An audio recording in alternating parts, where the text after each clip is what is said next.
Hi and welcome back to Inspired to Game. I'm Sean. And I am Lola. Today we are talking about Project EOS Rise. Now this is a game from Random World Games, who we want to thank for sending us a copy to review. It is a 1-to-4 player cooperative space-themed adventure. Now before we get into our review, we'll give you a very quick overview of how to play it. The year is 2033. Humanity has 7 years before all life on Earth is wiped out. Information encoded in fast radio bursts have been received from somewhere in the universe. Information has been encoded in these signals that have allowed for tremendous advancements in technology, leading to the building of massive spaceships. Also within these bursts have been found hints of a planet, a paradise planet somewhere in the universe that can be an alternative, a new Earth if you will. In Project EOS Rise, you are searching the universe to find these signals, collect them, and find the Paradise Planet before it's too late. Oh, and there's aliens. And they're not friendly. Whether you're playing solo or with up to 3 additional people, you will be playing with 4 characters: the pilot, the commander, engineer, and combat specialist. They each have their asymmetrical powers. A phase of a round begins with planning. You will work together to decide what you want to accomplish this round and plan on doing. The next phase is your character actions phase, where you will be placing each of your characters on one location on the board within the ship. Now, the places that you can go vary depending on what you have developed on the ship.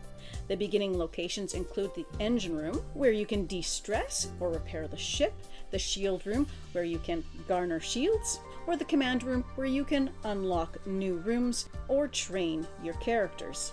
When you train a character, you get to move their token forward on their track, unlocking new abilities and potentially more dice for your rolls. Additional rooms that can be built include the deep space scanner, which gives you variable powers depending on how you advance it, the medical room, which can further help de-stress your characters, the crafting room, which allows you to unlock technology cards, which can be very advantageous through the game, the cargo bay, where you can pick up contracts that can help you on your way, and the mining control room, where you can go to set up mines to improve your income. Now each character has one worker placement action. However, once the commander reaches a certain point on their tech track, they can unlock an additional worker for each individual, which means everyone gets 2 to place out on the board during this phase. At this point, we move on to the ship movement phase. As you move on the board, depending on your movement limits, you will sometimes pass tokens which you will get to pick up. These can be rewards like money, or the fast radio burst signals, or tokens which allow you to train up one of your crew. If you pass through an asteroid field, however, you will be accruing some damage. If you also pass through any alien ships, or land on one, you will then proceed into the next phase, which is the EOS attack phase. For each ship you are attacking, you will remove their meeple from the board and draw a card which represents them. This will tell you how much damage they'll need to take in order to be destroyed to attack these ships. You will be deciding which of your crew you want to take on the attack, and they will each roll their respective dice. You will also draw damage cards depending on how many you are allowed to pull. With the dice you roll, you'll need to make up certain combinations of symbols in order to have a successful hit. If you have done enough damage to take out 1 or however many ships you're attacking this phase, you'll get the rewards from them, and then play will progress. If, however, you didn't manage to take out 1 or all of the ships you are attacking, they get to retaliate. Now when they retaliate, they will be rolling, or you'll be rolling on their behalf, a d6 die. Whether they hit or not is dependent on if that die is represented on the card that represents them. However, you can mitigate your chances of being hit by covering up some of these die locations on that card with any shield tokens that you have in your possession. Some ships are smaller and do less damage, and some are big and do a whole lot of damage, so you'll want to use these carefully. Once ships are defeated, we progress on to the next phase, which is the alien ship movement. Now, if any alien ship in this phase has reached you, now they are going to do a one-off attack. Again, you can use shield tokens to help defend yourself. With every damage you receive, you will be taking that within your ship board by lowering a cube 1 space to represent 1 damage. for however much you need to do that. If at any point damage in the command room has gone down to 0, the game is over and you have been destroyed. Once the alien ship is attacked, it's removed and play progresses. The next phase of the game is alien ship deployment, where you'll deploy new ships out into the universe. Then you'll advance the extinction track, take your income, and do various refill reset actions for beginning a new round. If you have managed to find all the fast radio bursts before the extinction track has run out, you enter into the last dash. Now you will roll to see what the location is for the Paradise Planet and make a dash towards it. If you manage to make it there alive with defeating any aliens that are waiting to ambush you there or have followed you on that way, then you are successful and you have saved humanity. Congratulations. Now this is a game with lovely components. There's lots of nice meeples, both for the ships, the players. The player boards are double layer. As well, the board has beautiful artwork on it. And as much stuff as there is, it all fits in a very small box in comparison. It's amazing. It's very, very efficient in the way it takes up space. And that's something we really appreciate, because there are so many games with big bloat or big boxes that when you distill the actual contents down, don't fill up even a half of it or so. So this one really fills it all. It's a nice tiny space, but there is a ton going on here. There is a lot of game. So one of the things that I really love about this game is there are so many strategies that you can pursue. For instance, you can unlock that cargo bay and take on contracts that could give you additional rewards and power-ups, as well as intel to help you get FRBs instead of just finding them on the map. You can unlock the mining aspect and make loads of money, which is very, very helpful in the game. There is a ton of things as well. If you have the expansion, there is away missions that you can unlock, the ability to go down to planets and have different adventures, which will give you different rewards as well. You can play more aggressively, trying to take out as many alien ships as you can, getting rewards each time you do. Or you could be a little bit more evasive, but be wary. Trying to do that and outrun them, they're constantly growing. How many alien ships are on the board is constantly. So there is at some point going to be a reckoning with that. It's a reckoning. The asymmetrical player powers is really fantastic too. So no matter whether you're playing solo or with 4 players, you have to play with all 4 characters. But what's nice is they're very easy to operate. So if you're playing by yourself and you've got them all, it's just essentially like just having more workers to play with. But they all have asymmetrical powers that are really, really wonderful. And that makes it nice when you're playing with various people as well, because everybody has a role. Everybody has a part that they can contribute to this. The pilot, obviously, movement, combat specialist, the commander, everybody has their job, and it's really nice how it all fits together and is all valuable.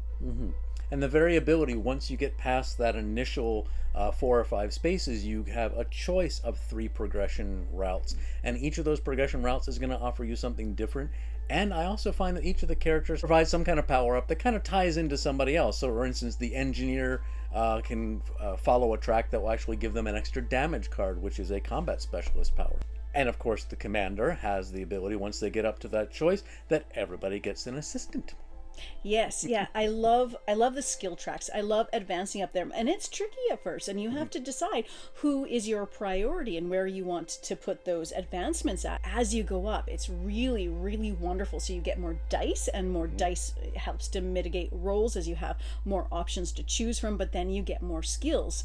As well, you unlock your power cubes, and power cubes are really wonderful to help in different situations. So each different character has ones that do different things, and they're fantastic. But it's nice to have those choices as you go. Do you want the top track, the middle, the bottom? And making different choices makes the game different.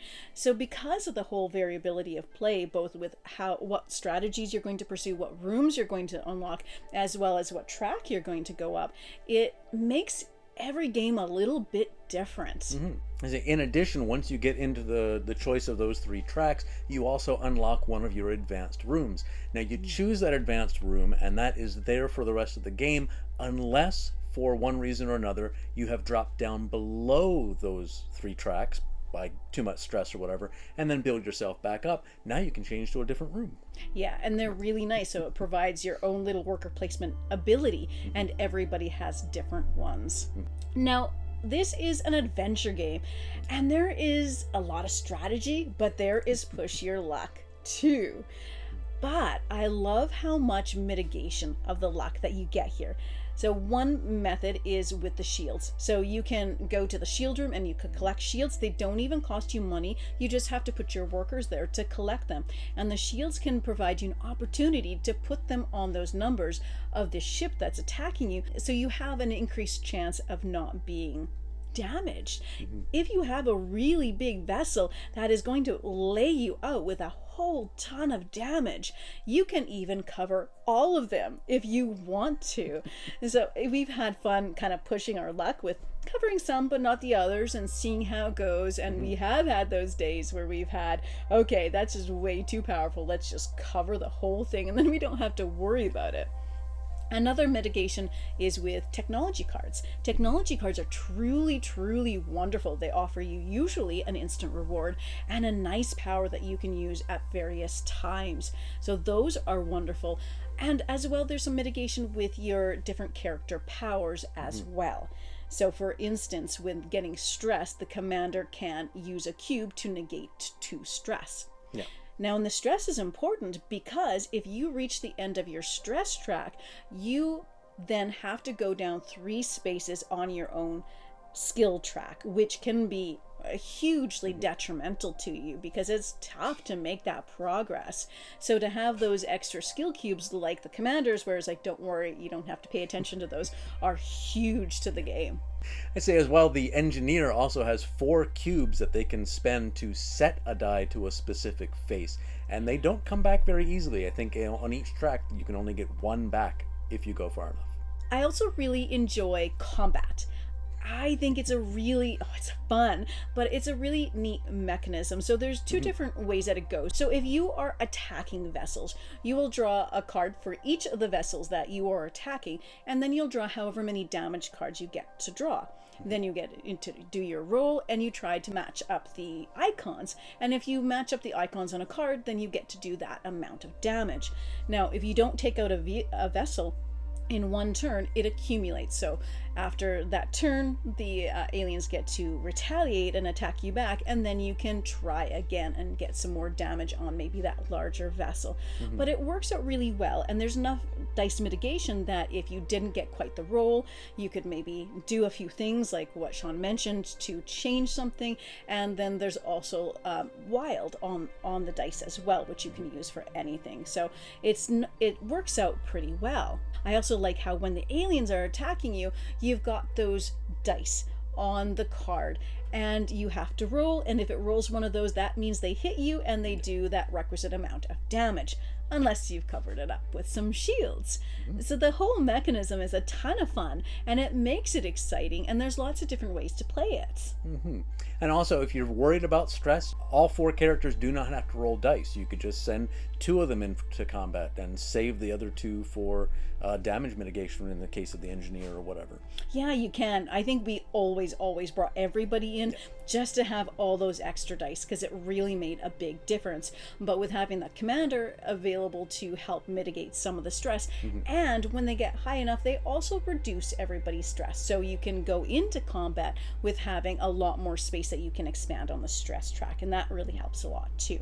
And then there's also the technology cards. Now those can also be almost like a special power-up that can provide extra dice or dice mitigation or extra powers in the middle of a battle that you really, really need. They can even get rid of an entire alien ship.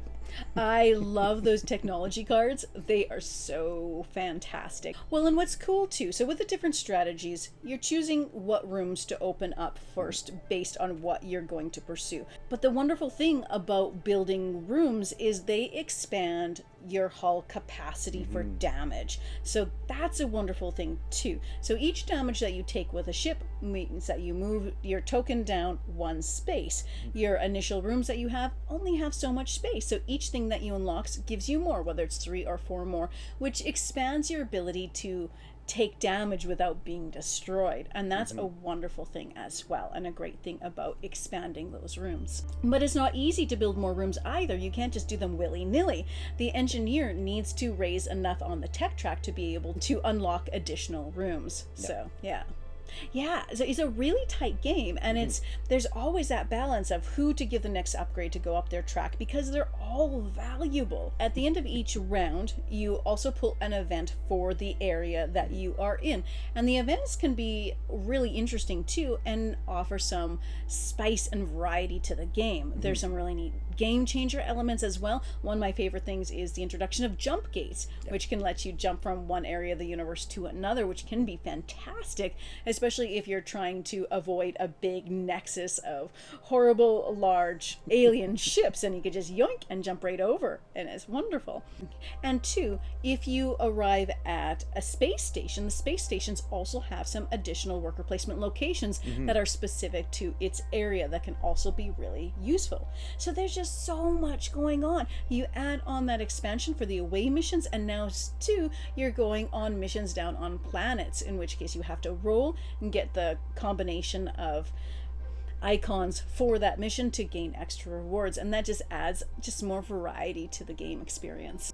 Now this is a game that plays for roughly about 2 hours, and the time passes quickly. And also, we've had so many games where we felt like, oh, we're not going to do this, we're not going to make it, because we're getting so close to that doomsday hour, but we get it just at that last minute, and then you get into the last dash element, and that kind of changes the game, and I really like that. So now you don't have to worry about the time track anymore. Now it's just about getting there. But also the aliens are alert, and they are trying to thwart you every chance that they get. So it winds up having a lot of big final mass battles with maybe 4 or 5 ships, but by this time you've got all these dice, and it's just fun.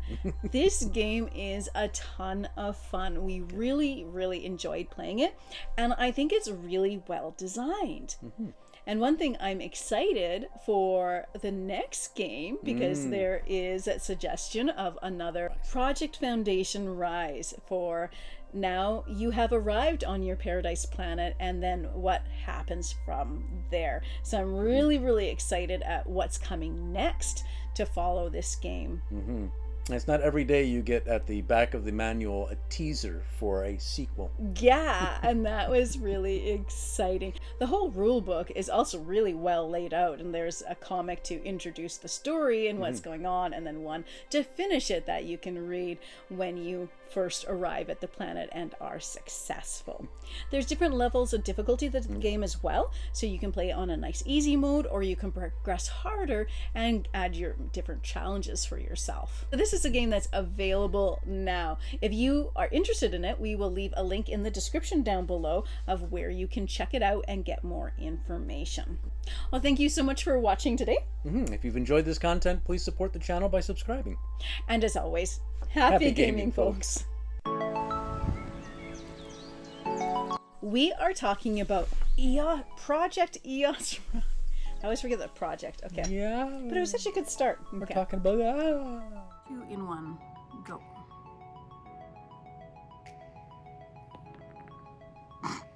To attack these... To attack these... and then take on... take on...